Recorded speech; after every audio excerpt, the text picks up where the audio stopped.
ரஷ்யாவோட அதிபர் Vladimir Putin அவங்க இப்ப முக்கியமா சில நாடுகளுக்கு பயணம் மேற்கொண்டு வந்துருக்காங்க. அமெரிக்கா முற்று நோக்கி கவனிச்சுட்டு இருக்க சூழ்நிலையிலேயே நேற்று மறுபடியும் ரஷ்யாவின் அதிபர் விளாடிமிர் புதின் அவங்க வியட்நாமிற்கு பயணம் மேற்கொண்டிருக்காங்க. ஆஸ்திரேலியாவுக்கு சீனா சில ஆண்டுகளுக்கு முன்பு கையாண்டிருந்த ஒரு உத்தியை தான் தற்போதைக்கு பயன்படுத்த போவதாக தெரியுது. இந்த இடத்துல அடிக்கணும், எல்லா இடத்துலயும் அடிக்க வேணாம், குறிப்பிட்டு ஒரு சில இடத்துல அடிச்சாவே போதும், பெரிய அளவில் நம்மளோட இதுக்கு பாதிப்பா கொடுக்க முடியும், பெரிய அளவுக்கு அவர்கள் பாதிப்பை சந்திப்பாங்க அப்படின்றத குறிப்பிட்டு தற்போதைக்கு லிஸ்ட்டை ரெடி பண்ணி சீனா ஆட்டத்தை ஆரம்பிச்சிருப்பதாக காணப்படுது.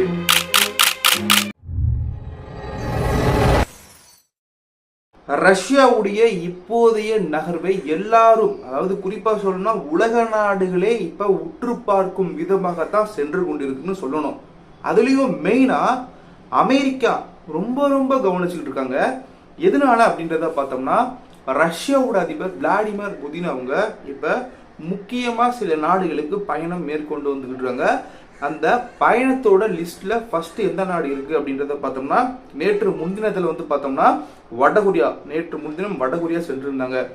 எதுக்கு வடகொரியா சென்றிருக்காங்க அப்படின்ற மாதிரி அமெரிக்கா ஒரு புறம் முற்று நோக்கி கவனிச்சுக்கிட்டு இருக்க சூழ்நிலையிலேயே நேற்று மறுபடியும் ரஷ்யாவின் அதிபர் விளாடிமிர் புதின் அவங்க வியட்நாமிற்கு பயணம் மேற்கொண்டிருக்காங்க. இப்ப இந்த ஒரு பயணம் தான் அமெரிக்காவை ரொம்பவும் யோசிக்கக்கூடிய வகையில அமைஞ்சிருக்கு. அதுலயும் அமெரிக்காவிற்கு ரொம்ப சந்தேகம் கிளம்பிட்டு இருக்கு. அந்த தென்கிழக்கு ஆசியா பயணம் அப்படின்றது ரொம்ப சந்தேகத்தை அமெரிக்காவிற்கு எழுப்பியிருக்கு. அதாவது உலக அளவில் நம்ம இப்போதைய சூழ்நிலையில நிலவரம் என்ன அப்படின்றத பார்த்தோம்னா, அமெரிக்காவுடைய அந்த ஒரு ஆதிக்கம் அப்படின்றது குறைஞ்சுக்கிட்டு இருக்கு அப்படின்றது சொல்லிதான் ஆகணும். ஏன்னா அந்த மாதிரியான ஒரு சூழல் தான் போயிட்டு இருக்கு, நம்ம பார்த்துக்கிட்டு இருக்கோம். இந்த சூழலை எப்படியாவது பயன்படுத்தி கொள்ளலாம் அப்படின்ற மாதிரி ஒரு புறம் என்ன மாதிரியான வேலைப்பாடுகள்லாம் சீனா இறங்கியிருக்கு அப்படின்றத பார்த்து வந்துகிட்டு இருக்கோம். அதே சமயம் மற்றொரு புறமாக ரஷ்யாவை நம்ம கவனிச்சு பார்த்தோம்னா, இதுதான் நமக்கு ஒரு சரியான டைம், இதை நம்ம சரியா பயன்படுத்தி கொள்ளணும் அப்படின்ற மாதிரியான சில நடவடிக்கை எடுத்து சில செயல்பாடுகளை இறங்கியிருக்க மாதிரி காணப்பட்டு இருக்கு. அதன்படி நம்ம பார்த்தோம்னா இப்ப முக்கியமான விஷயங்கள்ல ஒன்றாக நம்ம பார்க்கக்கூடியது இந்த திடீரான பயணம். அதாவது நேற்று முன்தினம் வடகொரியாவிற்கு சென்றிருப்பது, நேற்று வியட்நாமிற்கு சென்றிருப்பது, இது எல்லாமே உறவை மேலும் வலுப்படுத்தும் விதமாக மீண்டும் வாய்ப்பை பயன்படுத்தி கொள்ளக்கூடிய வகையில தான் சில விஷயங்கள்லாம் பார்க்கும்போது தெரிய வருது.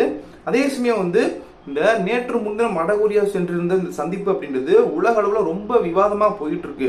அது எதிர்பார்க்காத ஒன்றாக தான் அமைஞ்சுக்கிட்டு இருக்கு.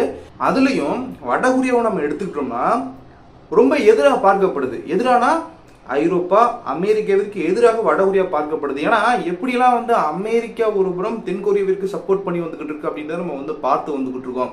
அப்ப எதிரி லிஸ்ட்ல நம்ம பார்த்தோம்னா வடகொரியா கன்ஃபார்ம் இருக்கு. அதுல ரொம்ப ரொம்ப எதிரில நம்பர் 1 லிஸ்ட்ல அமெரிக்காவிற்கு எதிராக ரஷ்யா பார்க்கப்பட்டு வந்துகிட்டு இருக்கு. இப்ப இந்த ரஷ்யா உக்ரைன் போர்ல பார்த்துக்கிட்டு இருக்கோம். இப்படிப்பட்ட சூழல்ல இந்த மாதிரியான ஒரு சந்திப்புகள்லாம் ரொம்ப கவனிக்கக்கூடிய ஒன்றாகத்தான் போயிட்டு இருக்கு. அதுலயும் அமெரிக்கா ரொம்ப உற்று நோக்கி கவனிச்சு வந்துகிட்டு இருக்காங்க. இதுல நம்ம பார்த்தோம்னா இந்த வியட்நாம் தலைநகர் ஹனோவில் சந்திப்பு அப்படின்றது நடைபெற்றிருக்கு.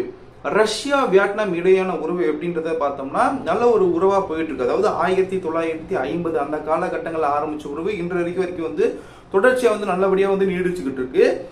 இப்ப ஒரு கூடுதலான உறவு வலுவடைஞ்சிருப்பதாக காணப்படுகிறது. இப்போதைய காலகட்டங்களில் ராஜதந்திர ரீதியாக உறவுகளை கையாளுவதாக வியட்நாமோட செயல்பாடுகள் பார்க்கப்படுது. ஏன்னா எல்லா விதத்திலையும் சரி உறவை நம்ம பார்த்துக்கிட்டோம்னா வியட்நாம் எல்லா நாடுகளிடம் ஒரே மாதிரி சமமாகத்தான் உறவை கடைபிடிச்சிட்டு வராங்க. அதுல நம்ம பார்த்தோம்னா ரஷ்யாவும் சரி, அமெரிக்காவும் சரி, சீனாவும் சரி, எல்லாரிடமும் ஒரே மாதிரி தான் உறவை கடைபிடிக்கிறாங்க. இதுல இப்போதைக்கு எதற்கு இந்த ஒரு பயணம் அப்படின்றது சந்தேகிக்கப்படுது, அதுலயும் அமெரிக்காவால் சந்தேகிக்கப்படுது அப்படின்றத பார்த்தோம்னா, இப்ப வியட்நாம் தொழில்துறையில வளர்ச்சி அடைஞ்சு வந்துட்டு இருக்காங்க. இப்ப பெரிய அளவிற்கு வளர்ச்சி அடைஞ்சிட்டு இருக்கதா பார்க்கப்படுது.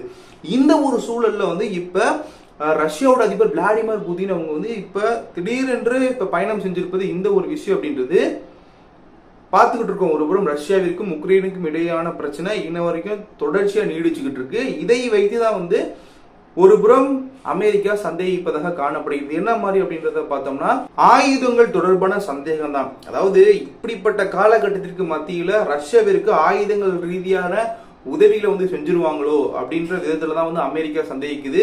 அதே சமயம் எச்சரிக்கையும் கூட விடுத்து வந்துகிட்டு இருக்கு. இந்த மாதிரியான உதவிகள்லாம் ரஷ்யாவிற்கு வழங்கப்பட்டா இந்த பிரச்சனை அப்படின்றது உடனே முடியக்கூடியதாக மாறவே மாறாது, அது ஒரு தொடர்கதையா தான் நீடிச்சுக்கிட்டு இருக்கும் அப்படின்ற மாதிரியான எச்சரிக்கையும் அமெரிக்கா சைடு வெளியிடப்பட்டு வந்துகிட்டு இருக்கு.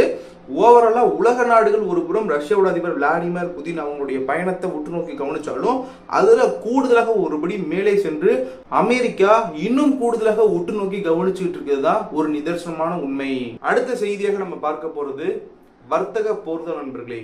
வர்த்தக போர் அப்படின்றத நம்ம சாதாரணமா குறைச்சி எடை போட்டுற முடியாது. ஏன்னா அமெரிக்காவிற்கும் சீனாவிற்கும் இடையே வர்த்தக போர் அப்படின்றது எப்படி போயிட்டு இருக்கு அப்படின்றத நம்ம பல ஆண்டுகளாக பார்த்து வந்துகிட்டு இருக்கோம். இன்ன வரைக்கும் ஓஞ்ச பாடே கிடையாது. அதுல அமெரிக்கால சலச்சதா நம்ம சொல்லிடவே முடியாது. ஏன்னா எந்த அளவிற்கு தடைகள் சீனாவிற்கு விதிச்சிருக்கு அப்படின்றதெல்லாம் நம்ம பார்த்திருப்போம். அதுல நம்ம இப்போதைக்கு கவனிக்க வேண்டிய விஷயம் என்ன அப்படின்றத பார்த்தோம்னா, அதாவது ஐரோப்பிய யூனியன் சீனா மேல வரிகளை விதிச்சு வந்துகிட்டு இருக்காங்க. அதற்கு இப்ப சீனா சரியான பதிலடி கொடுக்கணும் அப்படின்ற மாதிரி தயாராகி வருவதாக காணப்படுகிறது. அதிலும் சாதாரணமா நீங்க போடுற மாதிரி வரியை உயர்த்துறதும் குறிப்பா தடைகளை விதிக்கிறதும் அப்படின்ற மாதிரிலாம் கிடையாது. நாங்க விதிச்சா சரியா லிஸ்ட் எடுத்து எதை அடிச்சா சரி வருமோ அதை நாங்க அடிக்கிறதுக்கு தயாராகும் அப்படின்ற மாதிரி இப்ப ரெடி ஆகிட்டு இருக்கதா பார்க்கப்படுது. அது இப்ப இந்த ஒரு சூழல்ல இந்த மாதிரி வர்த்தக பொருள ஒரு மிகப்பெரிய அபாயம் கிளம்பி இருக்கு அப்படின்னு தான் சொல்லி ஆகணும். அதே சமயம் எதனால இந்த மாதிரி சீனா தயாராகி வந்துகிட்டு இருக்கு அப்படின்றத பார்த்தோம்னா, ஐரோப்பிய யூனியன் சமீபத்தில் சீனாவின் எலக்ட்ரிக் கார்கள் இறக்குமதிக்கு விதிச்சிருந்த தடைகள் எல்லாம் பார்த்துட்டு தான் இப்ப சீனா இந்த மாதிரி ஒரு விஷயத்துக்கு ரெடியா இருக்கிறதாக காணப்படுது. அதுலயும் அமெரிக்காலாம் பார்த்திருப்போம், சீனாவை அப்படியே சுத்தமா காலி பண்ணணும் அப்படின்ற விதத்துல ஏகப்பட்ட தடைகளை விதிச்சிருந்ததை நம்ம பார்த்திருப்போம். ஏகப்பட்ட வரி விதிப்பு, ஏகப்பட்ட தடை விதிப்புலாம் நம்ம எல்லாத்தையும் பார்த்திருப்போம். இப்ப இந்த ஒரு சூழ்நிலை நான் இப்ப அடிக்க ரெடி ஆயிட்டேன் அப்படின்ற மாதிரி சீனா களமிறங்கி இருப்பதாக காணப்படுகிறது. அந்த விதத்தில் நம்ம பார்த்தோம்னா, ஆஸ்திரேலியாவுக்கு சீனா சில ஆண்டுகளுக்கு முன்பு கையாண்டிருந்த ஒரு உத்தியை தான் தற்போதைக்கு பயன்படுத்த போவதாக தெரியுது. அதுலயும் நம்ம பர்டிகுலரா சொல்லணும்னா, சீனாவுடைய அரசு செயலும் சரி, சீனா ஊடகத்திலையும் சொல்லியிருப்பதும் சரி, தெளிவா சொல்லிட்டாங்க. நாங்க இந்த விஷயத்துக்குலாம் தடை விதிக்க போறோம் அப்படின்றது ஏற்கனவே அறிவிச்சுட்டாங்க. அதுதான் ஒரு ஹைலைட்டா பார்க்கப்படுது.